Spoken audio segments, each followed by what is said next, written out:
Hello, I'm Earl Arms, and welcome to Black Nouveau. May is National Mental Health Awareness Month. Dr. Kweku Ramel Blaquesmith joins us to discuss some tips for practicing better mental health. Ella Fitzgerald is remembered by Alexis J Rosen at the Milwaukee Rep. Everett Marshburn talks with the actress. And James Causey interviews Dr. Rob Smith about the George Floyd murder conviction. But we begin with a profile of a kombucha brewer, Alesia Miller. Alexandria Mack tells us how her health journey and love of music inspired her to create Soul Brew.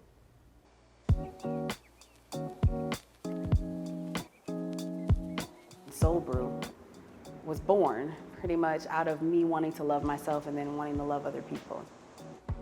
We specialize in diabetic-friendly probiotic tea.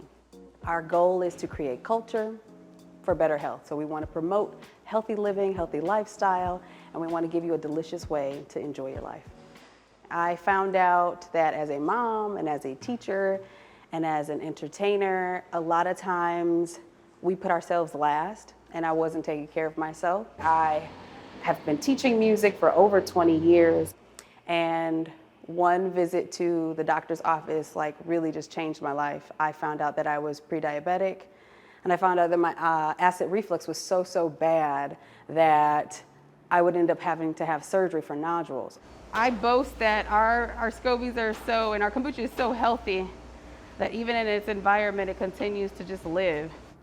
I talked to my sister, and she was telling me about this elixir that she was drinking, and it smelled like feet, and it was disgusting, but it was great for you. And I tried it. I really was not a fan, but I was a fan of how it made me feel. I saw my numbers change. I saw that my energy increased. I saw that the bout of depression really was lifting over me because I started to feel a lot better. And then that led me to really researching a lot more about the wonderful world of kombucha and how the microbiome is so important. Gut health is so important. Having a great digestive system is very, very important. And I grew up hearing, you are what you eat. And it really didn't resonate until I really started looking into that. And so I started making my own batches. Sometimes when we feed it its starter, we watch the bubbles, and it just comes alive. I am the only Black woman-owned kombucha company in the state of Wisconsin. I went into a pitch one day and I was like, kombucha, normally seen as the white hippie drink, and they all fell out. And they said, yeah, it is. And it's just but it's great for everybody. For the new novices, I tell them that it's a bubbly probiotic or sparkling probiotic tea. But really to go inside of it, you have this amazing culture called the SCOBY. So these are the SCOBYs, which stand for Symbiotic Culture of Bacteria and Yeast. And these are now being introduced to some starter. And the starter is our mixture of green and black teas, filtered waters, and then sugar. And the cool thing about this is, although we're so against sugar, and sugar is the one thing that feeds the SCOBYs. They enjoy the sugar out of the tea, and then what they do is spit out all of the antioxidants. That's going to be great for your digestive system, all of the different acids that are going to go and help to, I always say that it's creates the good bacteria that fights the bad bacteria. Soul Brew, for me, is a way to really get people to understand that there is something out there that can help. So one of the biggest pushes and campaigns that I want to push is prevention over prescription. A lot of times, instead of us really trying to get down to the bottom of why we are feeling the way we're feeling, whether it is, emotionally, whether it is just our health in general, We go ahead and we take these medicines because that's going to fix it. And again, I have to go back to, we are what we eat. And in this case, we are what we drink. One sugary drink a day puts you 26% higher at risk for developing diabetes. And when I realized in my community alone, the numbers were astonishing, how many people were walking around dealing with that. I've definitely put in sweat equity with this company, but I appreciate it. And this has made life a lot easier. We're all in one space, everything we need is right here. I went from taking a sabbatical from teaching to going back part-time. Then the pandemic hit, and my family thought I was crazy because I was just like, I'm not going back to teaching. I believe in this. My faith is so strong, and I want to do this. And I know people will hear what I want to say, and they'll taste this, and they'll love it. The consistency is key, and just making sure the recipes were on point. Outpost came, Beans and Barley, like all of these places were just like, no, we need you on our shelves. And then the greatest part about it is I had people that would meet me at the Tandem, which is where I started, and they would say before they left, I'm telling my favorite store that I need this in my store. Say ah. When I got in Beans and Barley, it was just me. When I got in Willie Street, it was just me, and I worked tirelessly. 16-hour days, sometimes 24 hours just to make sure that I got it together. So being in this space now, being able to scale up, it means so much. This is not easy. Deciding to leave a comfortable job is not easy in the midst of a pandemic. But when you know that you've been called to do certain things, you have to follow that. Have faith in yourself. Trust your gut.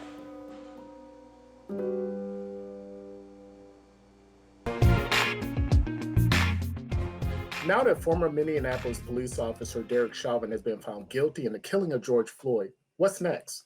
Dr. Rob Smith, Marquette University professor and historian, will talk about the aftermath of the trial of the century on racial justice. Dr. Smith, thanks for joining us. James, it's always a pleasure. Good meeting with you today. So, how shocked were you when you heard guilty, guilty, guilty on all three counts?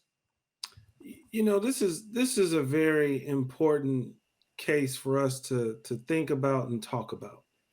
I actually wasn't surprised by the guilty verdict based on the way that this was playing out in the public discourse around him being the bad apple of bad apples, right? So we had a conversation publicly stemming from not only folks concerned about the case, but in fact, law enforcement folks talking about him being the bad apple.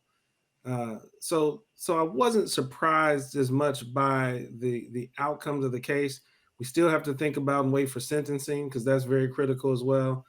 And we also don't want to overinflate this one particular case, right? Because we know that there are so many other folks who did not find justice out of very similar kinds of scenarios where police were responsible for killing somebody. Right. So that brings me to this question. Why should this case convince Black America that things will change when it comes to cases of law enforcement and killing unarmed people of color? Oh, no, let me be really clear about this, James. We know better. We absolutely know better. Person after person who I spoke with, because, you do want to take the temperature of folks in these circumstances. You want to know how folks are thinking, what folks are thinking and how they're feeling. And one person after another said, yeah, this is just one case. There's so many other atrocities. There's so many other families who didn't get justice. There's so many other scenarios that we had recorded that didn't turn out this way. This was as an egregious of a scenario of maybe we actually saw. So many of those other shootings happen quickly, but this we saw play out, which made it very clearly an example of a person killing another individual, taking a human life. So this is a very particular and unique circumstance. We also have to keep in mind it took 25 plus million people protesting, months and months and months of folks taking to the streets, over a decade or so of folks organizing at the grassroots level around these very clear issues and almost a decade of Black Lives Matter related organizing. It took, I don't know how many thousands of public discussions and forums that you and I have been a part of, and so there was a huge energy and a public cost that went into this one case, and we don't want to overestimate its impact. And what this case also had was a lot of video. I mean, the world saw this video, and it was hard to argue against. So I'm worried that future cases may require just as much evidence to get a conviction. Do you see it that way? Yeah, I want to be a little cautious on that. The lawyers know this far better than I do. But what we do, and I think where you're headed, which is, I think, really on point, we have to be cautious and concerned about what sort of standard that this particular case sets. We're not going to always get 9.5 minutes or so of somebody murdering another individual. We've seen things happen in a much shorter time frame that many of us thought should have led to a guilty verdict and conviction. We have seen examples where we thought, my goodness, how can somebody get away with this? And so this particular scenario and situation was very egregious in the prolonged nature of watching someone die, right? That's not what we typically had seen. We hadn't ever seen that length of time of a video recording a murder. And so we just really have to be cautious in the way that we think about the impact of this particular scenario. One thing that took place is Black Lives Matter became a major political force last year, and even this year. What's next for Black Lives Matter?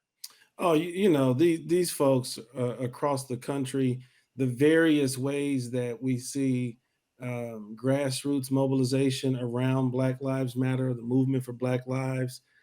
We know that there are significant organizations that are continually calling for a very different approach to policing and incarceration. We know that there are folks demanding abolition and full-scale divestment from policing to turn over these important public safety questions to local communities.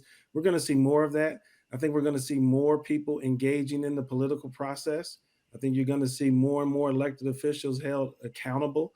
I think if there is one outcome that we should anticipate, and it's not necessarily related to this particular case, it's certainly inspired by the love that we all feel toward folks who lose their lives because of state violence. This one case is critical, but there are so many of them. The full collection of folks and families who've suffered under the weight of state violence will continue to mobilize and embolden folks. But there is no reason for us to assume that the energy we saw from last summer is going to abate anytime in the near future. This is going to continue, I think, for several years, until there's substantive change. Right. So I'm hearing a lot of conservatives argue that this conviction will further erode the relationship between police officers and people of color. What do you say to that?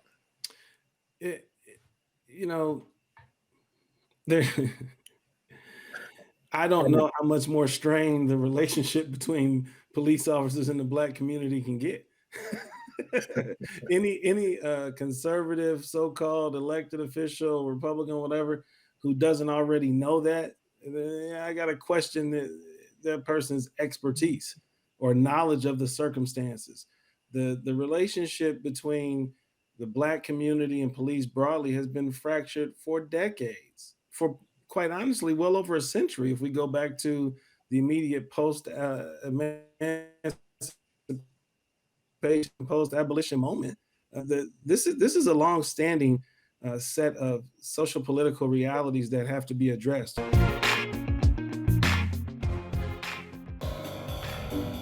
Folks, there's all kinds of music, and I like good music, no matter what it is. Hey, it don't mean a thing if it ain't got that swing. Do I, do I, do I, do I, do I, do I, do I, do I? It don't mean a thing, oh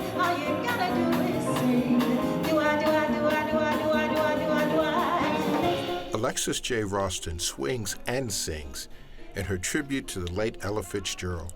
It's currently on stage at the Milwaukee Rep through May 23rd. No one did it better than her. I mean, when you think about the way she was able to deliver a tune, as far as her tonality and her intonation and just her improv skills, I don't know anybody like that. She always sung so brightly and clearly, and yeah, she just did it as best it could be done. Ella Jane Fitzgerald had a musical career that started in the 1930s and lasted for more than half a century. Dubbed the First Lady of Song, she sold over 40 million albums and won 13 Grammy Awards. She was the most popular jazz singer in the United States for more than 50 years. She started in '34 and as a troublesome young woman and incarcerated, but she found her own path and her own way. Traveled throughout the entire world performing, of some sort of performing everywhere. Jazz was her way of life. She sung the songs when she could, and she scattered when she could, just to give people a sense of imagination that musicians were all around her. I've got rhythm, I've got music. Roston doesn't try to imitate Fitzgerald, but rather captures her essence.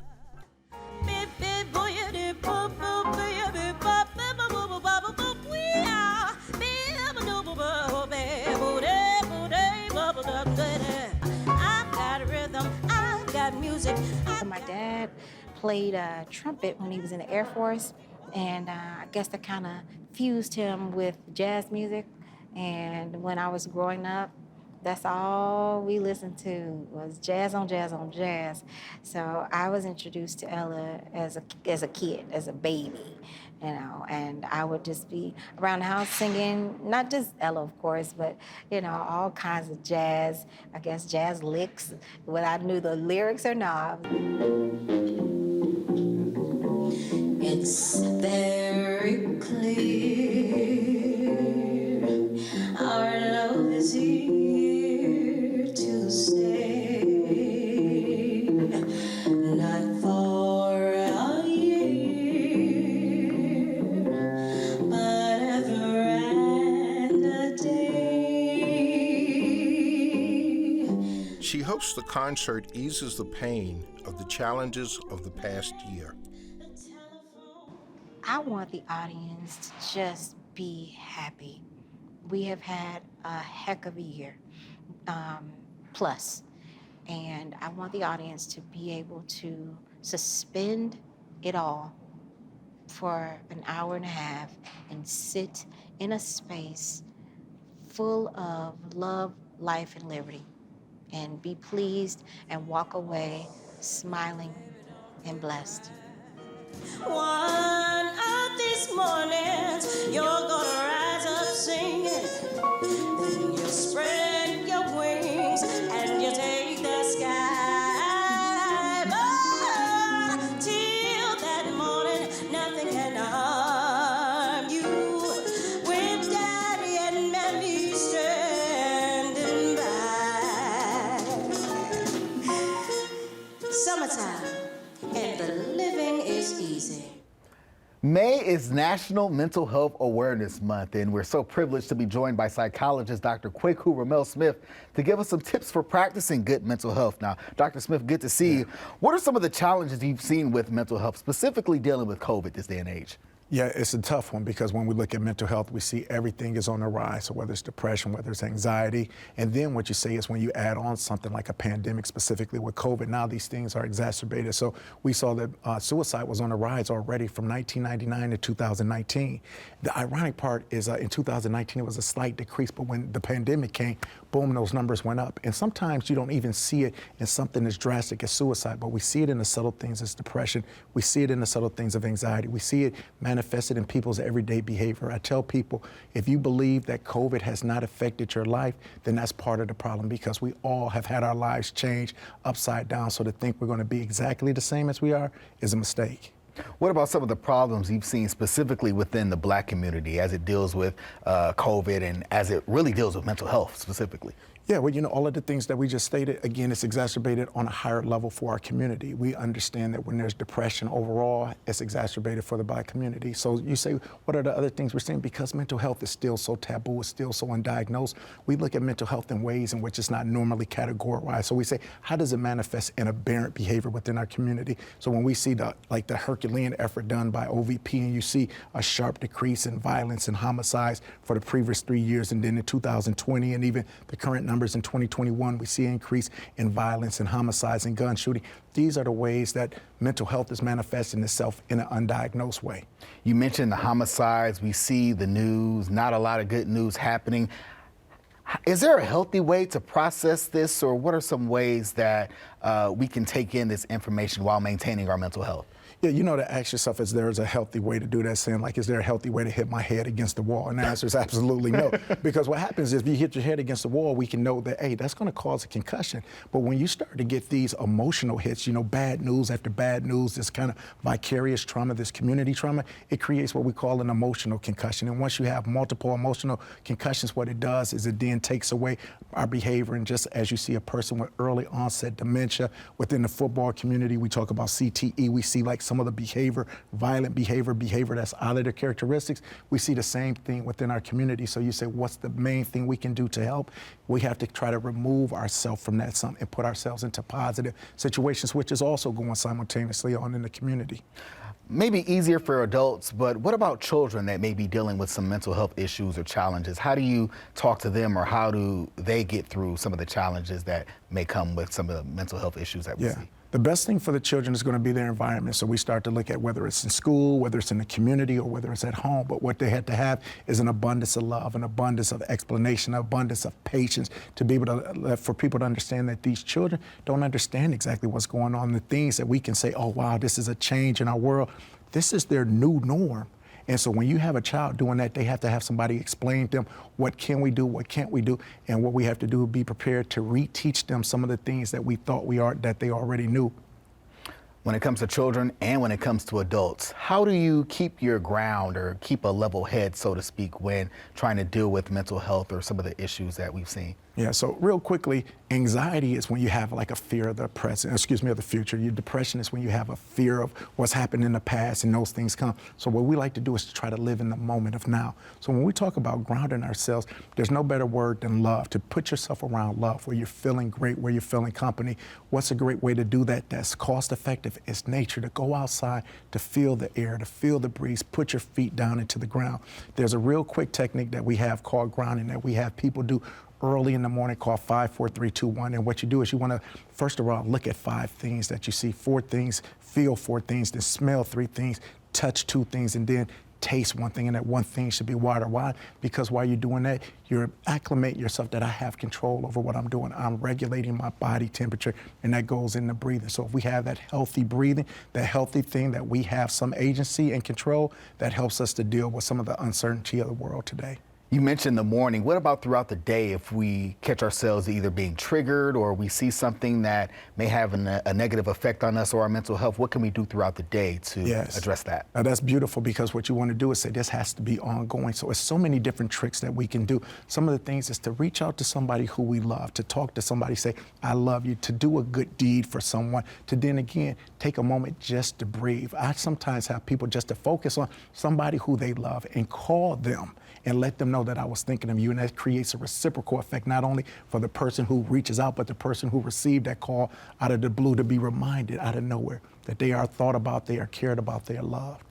What about those who believe in that higher being, for our Christians, our Muslims, or anyone out there that believes in something that's higher than them or a higher power? How can they use that to better their mental health? Yeah, and this is the perfect time to reconnect to spirituality. And like you said, there's so many ways in which God can manifest for different people. But the root of spirituality is getting back to a knowledge of self. If we understand God to be omnipresent, that means God is everywhere. That means God is inside of ourselves. So we have to look for that power that's inside of us. I tell people all the time, We go someplace looking for answers, but the answers inside of ourselves. What we have to do is to be still. We have to listen and to understand that I'm going to win. It's that power of positive thinking despite everything that's going on. You say, well, how can I think this way despite everything that's going on? I look back to our ancestors. I look what they had to think about on those ships. I think about what they had to think about on those plantations, but yet somehow they had a way to believe that there was a hope for something better that allowed us to live the way we do now. So not only do we look back for what they gave us, but we recognize the awesome responsibility of the path we must make for those who come after us. With about a minute left, what's the one thing you want people to know about Mental Health Awareness Month and how they can improve their mental health? Yeah, it's just that one what you just said.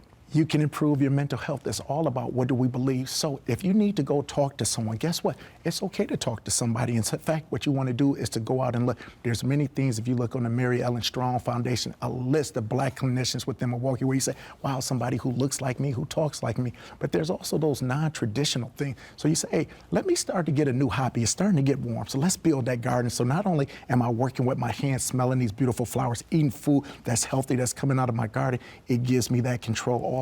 But I tell people, pick up a hobby, whether it's related to athletic ability to give us that serotonin release, or if it's a hobby as far as creating things with our hand so we can save money and also beautify the area we're in. The thing is to do something. Don't just wait for the magic to happen. Understand you are the magician. Abracadabra, snap, you put the power in your hand. Before we close tonight, we have so much more information for you around practicing good mental health. So go to our website, MilwaukeePBS.org. We have segments, programs, and resources you just might find helpful. You'll also find a Black Nouveau web exclusive on 2 exhibits at the 5 Points Art Gallery and Studios that will continue through the month of May. And that's our program for this month. I'm Earl Arms. Have a good evening.